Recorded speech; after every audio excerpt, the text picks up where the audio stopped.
All right, let's continue now with our next session. We have Randall, is it Freschel? Freshly, actually, yep. Presley, okay, nice to meet you. From Kellogg's, and Andrew Glore from Foresight Associates. Their presentation is called The Importance of Good Product and Consumer Segmentations to Predict COVID's Impact on Shoppers. So in case you were wondering, this is following a theme. We're gonna talk about COVID here and in the next session as well, since that's on everybody's minds. So thank you, Andrew and Randall. Over to you. All right, great, fantastic. I appreciate the introduction, John, and thanks to the Insights Association for opportunity to be here. Always excited to share some of the work we're doing here. This, again, we call it breaking averages, and what we mean by that is really the idea of taking analytics, consumer and product segmentation, to use the word converge, onto what does that mean from a consumer standpoint in terms of the impact from COVID, both in the past, but then also in the future. So, Andrew, if you flip to the next slide. So quick rundown on kind of what we're going to cover today. We'll give a quick intro of ourselves, and then more importantly, jump into behaviors in the pandemic, a look at the bars category, which actually is sort of an interesting sort of natural experiment, we'll call it, within this pandemic of sort of watching consumer behavior change in real time. And then, lessons for your business, right? What does it ultimately mean sort of longer term, post-pandemic, and then of course Q&A. So a quick bit on myself. So I've been at Kellogg's in the global growth team for just over 2 years. Prior to that, almost around 18 years in the industry, in Kraft Foods, Miller Coors, and then IRI, a lot of analytics and strategy work. So again, really happy to be here today. More importantly, I want to introduce, before I pass the mic to Andrew, just a quick note on Foresight. So we partner with Foresight Associates over the last year and a half in the Kellogg's global growth team for a couple of reasons, right? The really strong analytics with a nice strategic lens. They've done work with us for pretty much every major category and global brand we have. Of course, a lot of our brands, Frosted Flakes and Special K, Pringles, and so on, right? So done a lot of great work, and then also help us size the opportunity, right? Help us really understand what's attainable. So again, happy to pass the mic to Andrew at Foresight Associates. Again, a great partner of ours. Thanks, Randall. Right, so my name's Andrew. I'm a principal consultant at Foresight. I'm based out of Washington, D.C. And just a word about Foresight and what we do. We're a consulting firm, and our expertise really lies in helping brands use data to make better decisions about their growth strategy.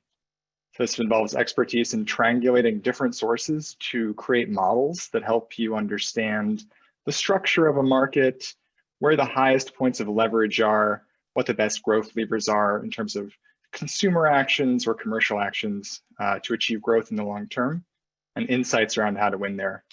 And we've done this in a variety of categories, from beverages with Coca-Cola to medical devices with Johnson & Johnson, and of course, food with Kellogg's.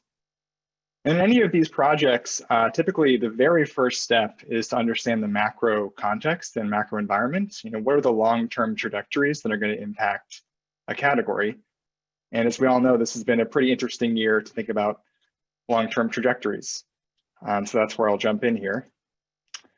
So if we think about, putting ourselves back in the mindset of April, when the pandemic was still really ramping up and we were not really sure what it meant exactly, at that time, Foresight actually put out a study to try to understand which kind of common behaviors, particularly but not all around food and beverage, would be most impacted.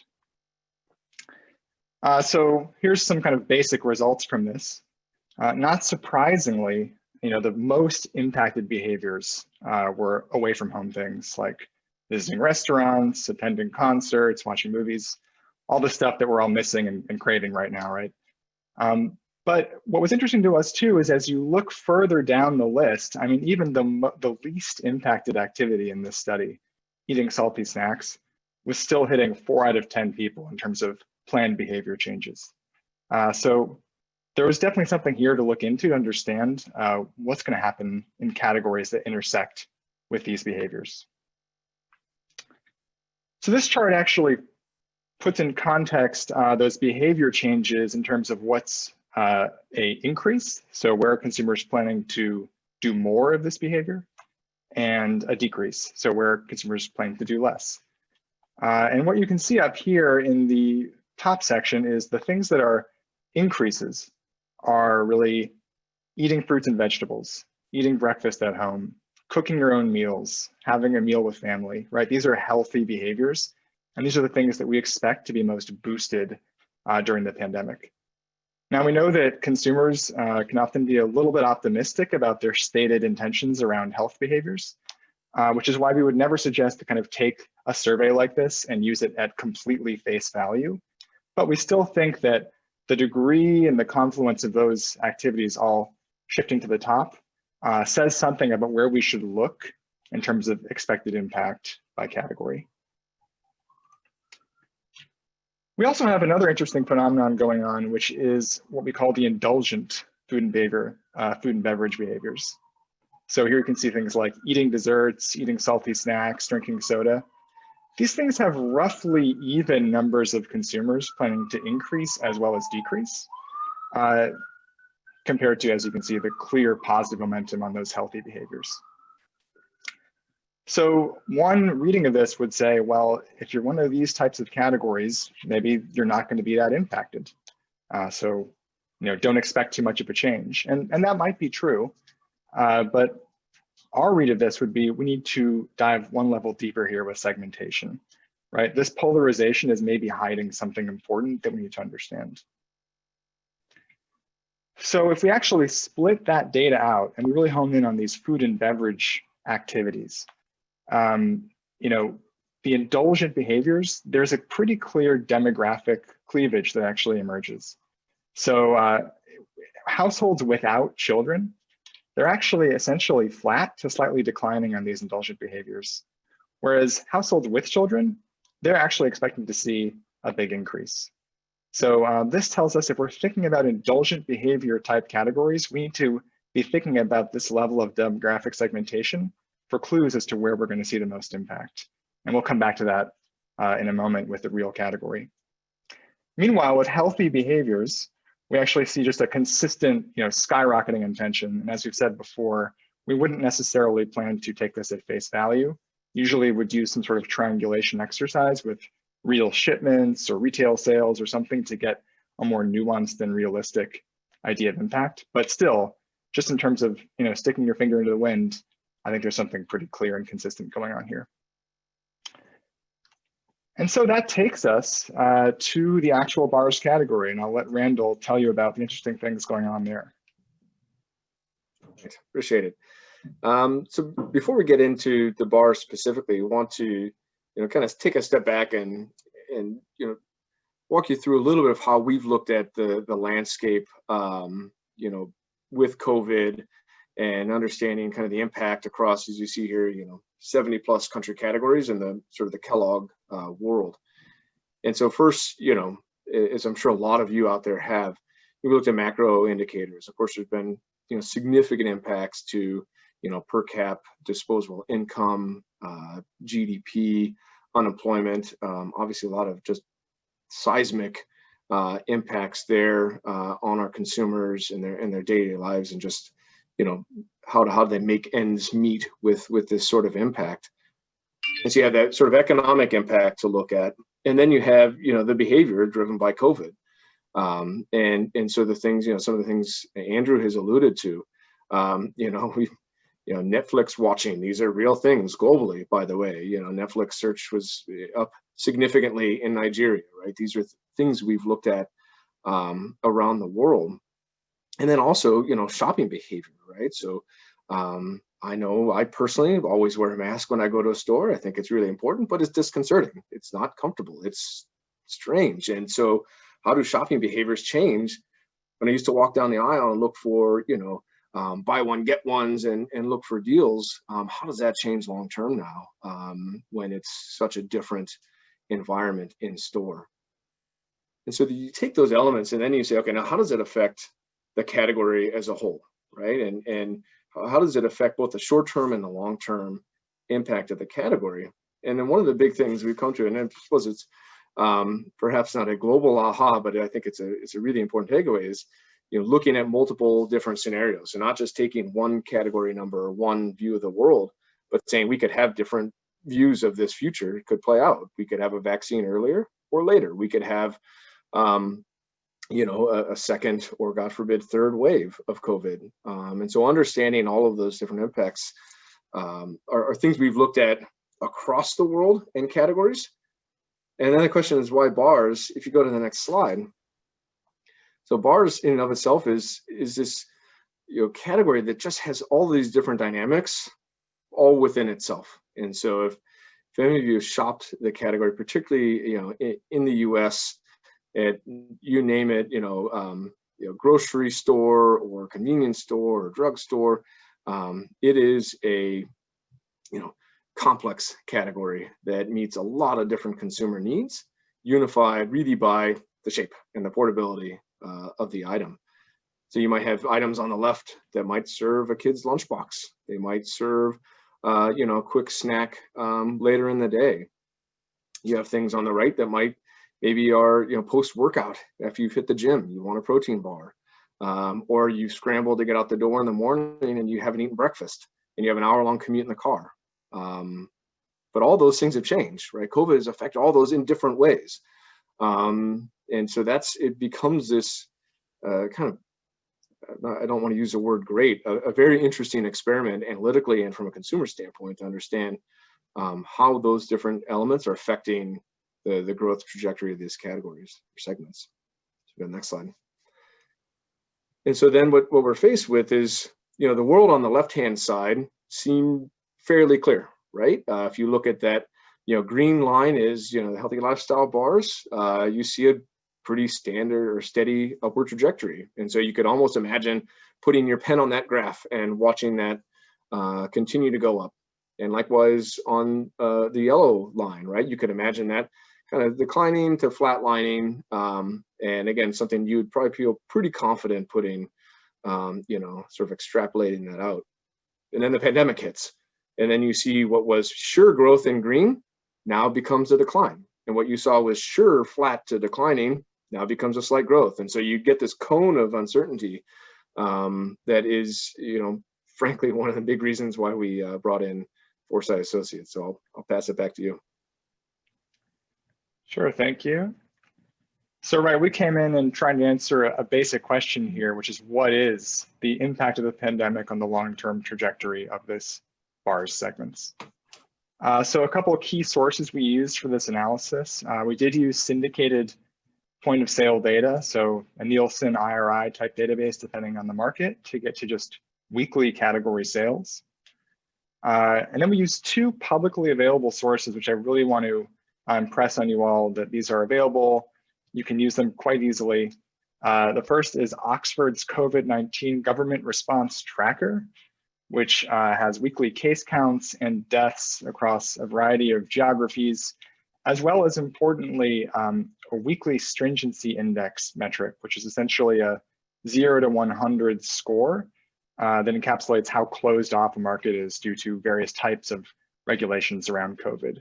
So for instance, they have an overall stringency marker and then sub-markers around things like office closures, travel restrictions, et cetera. Then Google has a COVID-19 community mobility report. This is basically using mobile data to understand traffic in various types of locations. And you can get really detailed here if you want. For us, we used weekly traffic at an overall location type level by country. But you can get down, again, quite into the nitty-gritty there. And then finally, to tie it all together and kind of work on some of these hypotheses, we used some proprietary Kellogg's occasions research, which fundamentally just helps us understand for these different segments, what are the occasions that they're hitting and what types of consumers.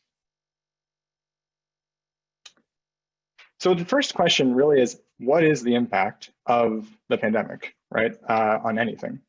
And it seems like a simple question, perhaps, but we found that in many CPG categories, what you're likely to see is what we call the panic buy.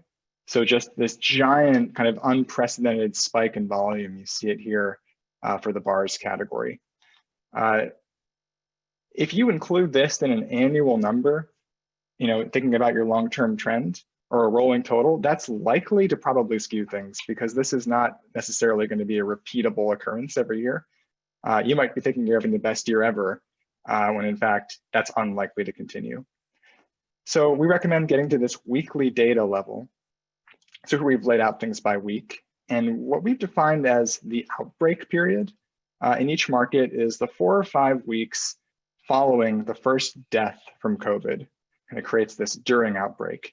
And honestly, what makes the most sense is to just slice it out, right? So we can compare the pre-outbreak numbers to the post-outbreak numbers. And that gives us a much better sense of kind of what the return to normal actually looks like. When we do that, and we actually create this segmentation between these healthy and taste-forward bars categories, so now we split those out, right? Taste-forward is the yellow, healthy is the green. We see 2 very different stories, right? So before the outbreak, they're running about even. After the outbreak, they both have their panic buys, but then the taste-forward is sort of as we would have expected from that initial consumer survey, not really changing too much, whereas the healthy lifestyle stuff has been significantly negatively impacted. And there's a question there around why, right? We saw that healthy behaviors are supposed to increase. Well, those were healthy behaviors at home, fruits and veggies, kind of natural foods. What we have here is a healthy substitute product. Its occasions are primarily on the go. It's a snack people have at work. And so it actually makes sense that as people are planning to shift into healthy at home behaviors, this would be what gets left by the wayside. So there's a lot of different data points we can look at here, and we did. And I'm happy to report to you that you don't need to have a model with 100 different factors in it to try to understand COVID. At the end of the day, it's a pretty big, complex thing that's going on, but from a data perspective, in terms of long-term trend, it's actually rather simple. So what you can see here is, you may recognize it from a statistics, course you may have taken. It's a correlation matrix, right? So what this is doing is looking at these various variables we have across the mobility, the stringency indexes, and it's just saying, what is the correlation of this variable to all other variables that we're considering here? And here we've just used color coding. So this dark green shade is essentially saying there's a perfect correlation of retail mobility to retail mobility, and on down the diagonal line. And so you always see that. But what you're seeing here is almost all of these intersections are pretty close to that perfect correlation. Some are green, some are red, meaning it's an inverse, right? Like over here, you'll see an increase in residential, a decrease in workplace. But at the end of the day, you don't need a model with all of these factors. You can really hone in on the one that is most, strictly speaking, representative of your category. And so for us, that metric was stringency. So just that overall stringency index. And when we actually start to do a cross-market comparison, we see, well, look at that. Markets that have higher levels of stringency, so this is from about 4 or 5 months ago, just to kind of put us back in the mindset, they're actually seeing the largest negative performance gaps in terms of healthy lifestyle products versus the performance of those taste-forward bars. So all these markets we're seeing negative impacts to healthy lifestyle. Meanwhile, over here, we have markets that are doing much better with stringency. They're reopening, or maybe they never closed down as much. We're seeing positive gains for healthy lifestyle to basically flat performance. So this allows us to think about using other markets as case studies, right? So here we can see a comparison of a market that's closed versus a market that has actually reopened. And on the market that's reopened, sure enough, we see that kind of panic buy during the outbreak for overall snack bars. We see stringency go up.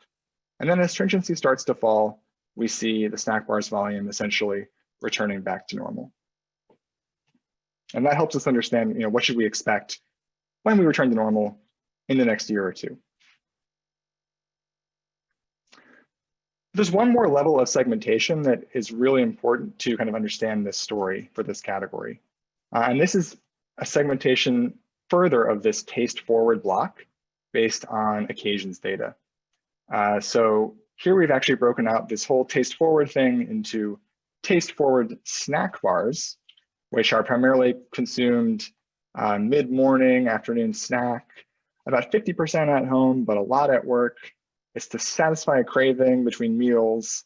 It's kind of a little more for seniors, but no huge demographic swings, versus a very distinct other type of bar, these breakfast bars, which are, not surprisingly, for breakfast.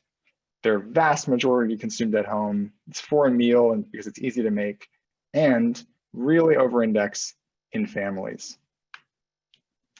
And so this is where we kind of see all of those early learnings from that survey actually being reflected in the way that this bars category pans out.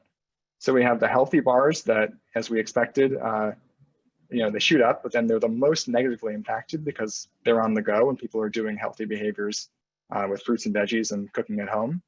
We have the taste forward bars, which are the snack bars now only, basically unimpacted, right? And we have these breakfast bars, which are indulgent, and they really over-index in families. And that's exactly who we expected to see pick up with those indulgent eating behaviors. So at the end of the day, we see this trend essentially kind of normalizing as we start to reduce stringency in the longer term, more or less back to their pre-pandemic growth rates. That's not to say that that's what would necessarily happen in every category. There's certainly categories that are more permanently impacted. But in this case, with the occasion story that goes around these segments, we have every reason to believe that in the longer run, we should not look at this pandemic as a time period that fundamentally changed the long-term trajectory for these categories. And so I'll wrap this up with a couple quick lessons to summarize for your business. The first is to really get in the weeds with your sales data. Go to that weekly level, find the outbreak period, make sure you're not including the panic buy in your assessment. Take advantage of these public sources like Google Mobility and Oxford's COVID tracker. It's got a wealth of great free data. Simplify your variables, right? This doesn't need to be complicated.